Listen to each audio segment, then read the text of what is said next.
Well, Brantford, I am impressed. Now, this is what I would call we're in this together. At least this looks like it too. I would like to, since I'm a pastor, I'm entitled to read out of the Bible, right? So I'll read just a couple of verses because I don't believe in boring you. Matthew 26:66 says, so they went and made the sepulchres sure, sealing the stone and setting a watch. And behold, there was a great earthquake, for the angel of the Lord descended from heaven and came and rolled back the stone from the door and sat upon it. I must admit I like the next verse. And for fear of him, the keepers of this for the keepers of did shake and became as dead men. According to this, what I just read, apparently it's not a good idea to have a lockdown at Easter.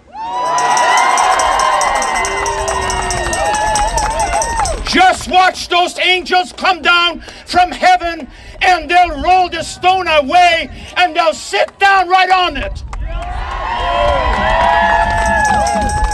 And you won't fool us by changing the name from lockdown to shutdown to emergency brake. I think in English they say different name, same beast. If you overdo it, the emergency brake cable stretches and it is no longer effective. So right now the emergency brake isn't working. Not a chance. The cable has been stretched, and I'll show you how they stretched it. They were wrong about how many would die from the first wave. They promised we would go back to normal if we would flatten the curve. And we've done it over and over and over. I'm not a violent pastor, but I'm sick and tired of flattening the curve. They admitted to giving contradictory messages about masks. Remember? They said they work, they don't work. You need them, you don't need them. We don't fall for things like that. We need a clear voice. Listen, if people at church would listen to me if I changed my mind every other day. We've got to have a clear sound. They continue to use lockdowns after the WHO, also called WHO, advised against them. They were wrong about how many would die from the second wave. They disobeyed their own rules by the Bible called hypocrites. Pastor, watch out what you say. I'm called to preach. What do you think? Preach it! Says, lift up thy voice like a trumpet and show my people their transgressions. By the way, I don't wear a mask. As you can tell, because I want you to see my mouth and I want you to hear me when I speak. I used to work in a factory in Stony Creek and I was handling silica sand. I always wore a mask, and I will when I deal with silica sand. But I won't wear a mask unless it's necessary.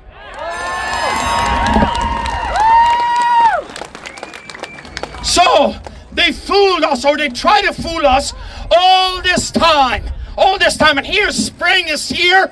I told you we would survive the winter. Doesn't look like a defeated crowd to me. And now they're expecting us to actually believe and have faith in a 28-day white-collared shutdown? Not a chance. I have a question for them. How many crayons do you have? It's green, orange, red, and all of a sudden, now the last plague comes upon us, and it's called white. Well, according to my Bible, white doesn't mean something terrible. It means something beautiful. Therefore, this isn't white. Today, let me see, that faith that they're asking of us, all of us combined here, we do not have enough faith to believe them anymore what they're saying. They're liars. Today, Canadian families are driven to turn from their called leaders, huddled together as communities to protect and feed their little ones.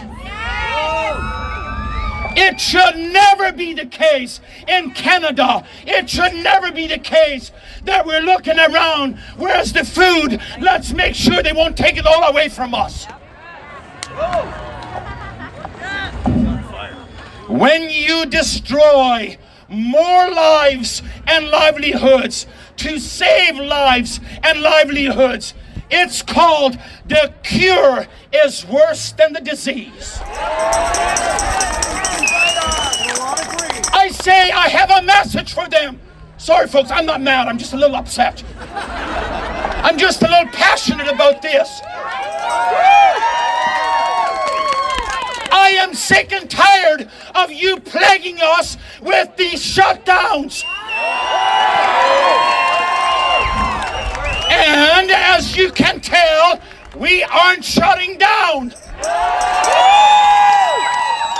We are, I'm almost done, I won't bore you much longer. We are in a severe leadership crisis like we have never seen before. Where are the leaders that don't care about re-election votes? And thank God we have some. Somewhere. Thank God we have some. Where are the leaders that will speak up at the peril of their job? Where are the pastors that will open the church doors at the peril of losing their tax-exempt status?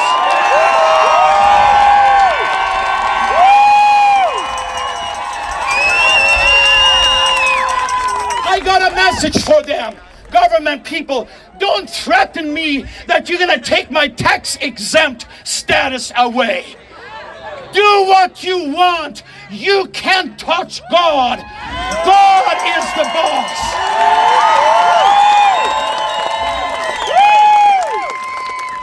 And a word to the pastors, watch out when you take that COVID payroll help from the government, because you might have to obey the government if you take their dimes. What better time than Easter Sunday morning, rolling away the stone, sit down on it and say, come and see.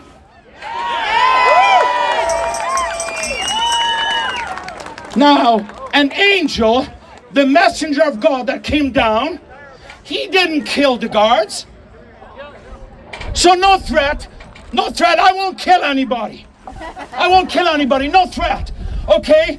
But it says they became as dead men. And an angel is a messenger. So what do you think my goal is? That's the kind of messenger I want them to be. That makes them people that want to interfere with our services be like dead men. Now I'll quickly qualify that and say, all I mean is where they won't have any power to do something about it. Where they will have to leave the church alone.